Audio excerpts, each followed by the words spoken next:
स्वागतम मिलिसानिया from college 10 December 2020 Thursday class 10 chapter number 15. In previous lecture you will learn that hardness of water. Today our topic is the removal of permanent hardness. Permanent hardness can only be removed by using chemicals. Calcium and magnesium ions are removed as insoluble salt. आपको ये बात पता होनी चाहिए कि जो water है वो कैसे हार्ड होता है, जब उसमें कैल्शियम और मैग्नीशियम के आयंस मौजूद हो। कैल्शियम और मैग्नीशियम इस फॉर्म में वाटर के अंदर होता है कि वो सॉल्युबल होता है और हमें नज़र नहीं आता। हम उसे रिमूव इस तरह से करते हैं कि कैल्शियम और मैग्नीशियम के जो आयंस हैं सबसे पहले हम उन्हें इनसॉल्युबल सॉल्ट में कन्वर्ट कर देते हैं। इसके टू मेथड्स हैं परमानेंट हार्डनेस के। Number 1 is washing soda Na2CO3 and second is sodium zeolite. First of all, we learn by using washing soda. The addition of washing soda, यानी हम washing soda को add करेंगे किस चीज़ को remove करने के लिए, वाटर के अंदर से कैल्शियम और मैग्नीशियम के सॉल्युबल आयंस को हम उसे इनसॉल्युबल में कन्वर्ट करेंगे। जैसे फॉर सपोज ये आपका वॉशिंग सोडा है, इसमें आपने MgSO4 मैग्नीशियम सल्फेट लिया। मैग्नीशियम सल्फेट बेसिकली आपका क्या है, ये वाटर है और ये हार्ड वाटर है। ये मैग्नीशियम सल्फेट आपको वाटर में नज़र नहीं आएगा, इनका आपस में रिएक्शन होगा। ये देखिए ये एक्सचेंज हो रहे हैं Na2SO4 MgCO3। अब जब यहाँ पर आकर ये Na2SO4 और MgCO3, ये एरो जो आपको नज़र आ रहा है ये शो कर रहा है प्रेसिपिटेट। आप किसी भी बीकर के अंदर, किसी बर्तन के अंदर जब इस वाटर यानी फॉर सपोज ये वाटर है, इस वाटर को आप बॉईल करेंगे इस वॉशिंग सोडा के साथ, तो उसके बॉटम में ये प्रेसिपिटेट बन जाएंगे MgCO3 और ये आपका मैग्नीशियम इनसॉल्युबल सॉल्ट जो है वो सेपरेट हो जाएगा और ये वाटर जो है वो आपका सॉफ्ट हो जाएगा। अगर मैग्नीशियम होगा तो हम ये इक्वेशन यूज़ करेंगे और इसी तरह अगर कैल्शियम होगा तो हम ये इक्वेशन यूज़ करेंगे कि Na2CO3 प्लस कैल्शियम सल्फेट, अब कैल्शियम कार्बोनेट बन जाएगा और Na2SO4 और ये बन जाएगा CaCO3 आपका precipitate. These both equations are chemically balanced and very simple. By using sodium zeolite, this method is known as the ion exchanger method. Sodium zeolite is naturally occurring resin.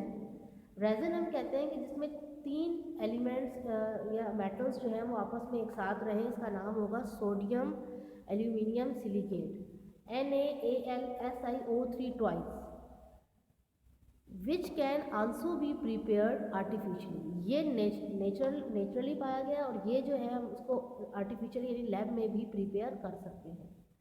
अब ये कहाँ पर use होता है sodium zeolite, यानी ये NaAl कहाँ पर यूज़ होगा? It is used for water softening at domestic level, यानी डोमेस्टिक आपके घरों में भी आप इसे इस्तेमाल कर सकते हैं, as well as industrial scale यानी इंडस्ट्रीज में भी यूज़ करते हैं। कैसे यूज़ करते हैं कि इसकी थोड़ा सा लिखा हुआ है, when water is pass through resin, जब वाटर आपका कहाँ से पास होगा, रेजिन में से, sodium ions of resins are exchange with unwanted calcium and magnesium ions of hard water. ये पैराग्राफ समझने के लिए आप इस डायग्राम को देखेंगे। ये आपका रेजिन है जिसमें आपके सोडियम आयंस मौजूद हैं, ये हार्ड वाटर है कैल्शियम एंड मैग्नीशियम। अब ये हार्ड वाटर यहाँ से आ रहा है, इस हार्ड वाटर के अंदर कैल्शियम मौजूद है। ये जैसे ही यहाँ पर आता है तो एक सोडियम बाहर निकल जाएगा और कैल्शियम यहाँ पर आ जाएगा। Calcium is take place of sodium, यानी कैल्शियम ने किसकी जगह ले ली, सोडियम की, और यहाँ से ये सोडियम जो है वो बाहर निकल जाएगा। और इस तरह करते करते एक एक करते करते तमाम सोडियम आयंस वाटर के साथ बाहर चले जाएंगे और उस वाटर के अंदर जो अनवांटेड कैल्शियम था जिसकी वजह से हमारा वाटर हार्ड था वो इसके अंदर ही रह जाएंगे। और इन द एंड हमारे पास क्या चीज़ आएगी कि तमाम कैल्शियम आयंस इसके अंदर रह जाएंगे। और फिर इसको हम इक्वेशन की फॉर्म में किस तरह लिखेंगे कि सोडियम zeolite, यानी ये हमारे पास सोडियम zeolite था, कैल्शियम सल्फेट ये हमारा हार्ड वाटर था जो हमें पानी के अंदर ये केमिकल नज़र नहीं आ रहे थे, तो इस तरह से ये बन जाएगा सोडियम सल्फेट और कैल्शियम zeolite। फिर इसके बाद ये कैल्शियम जियोलाइट यानी जो हार्ड वाटर में कैल्शियम था वो निकल गया और ये आपका Na2SO4, ये आपका वाटर जो है वो सॉफ्ट हो गया। इसी तरह से अगर आप सोडियम की जगह पर कैल्शियम जियोलाइट लेते हैं और फिर इसका NaCl के साथ रिएक्ट करवाते हैं तो ये हो जाएगा कैल्शियम क्लोराइड और sodium zeolite. Thank you.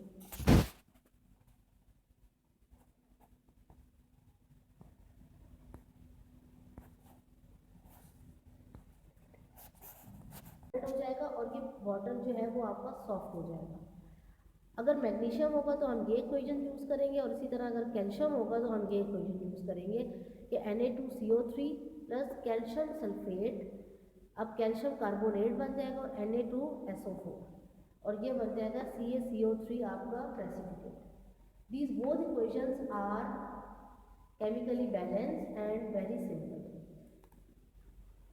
By using sodium zeolite, this method is known as the ion exchanger method. Sodium zeolite is naturally occurring resin. Resin हम कहते हैं कि जिसमें 3 एलिमेंट्स या मेटल्स जो हैं वो आपस में एक साथ रहें, इसका नाम होगा sodium aluminium silicate, NaAlSiO3 twice, which can also be prepared artificially. ये नेचुरली पाया गया और ये जो है हम उसको आर्टिफिशियली यानी लैब में भी प्रिपेयर कर सकते हैं। अब ये कहाँ पर यूज़ होता है सोडियम जियोलाइट, यानी ये NaAl कहाँ पर यूज़ होगा? It is used for water softening at domestic level, यानी डोमेस्टिक आपके घरों में भी आप इसे इस्तेमाल कर सकते हैं, as well as industrial scale यानी इंडस्ट्रीज में भी यूज़ करते हैं।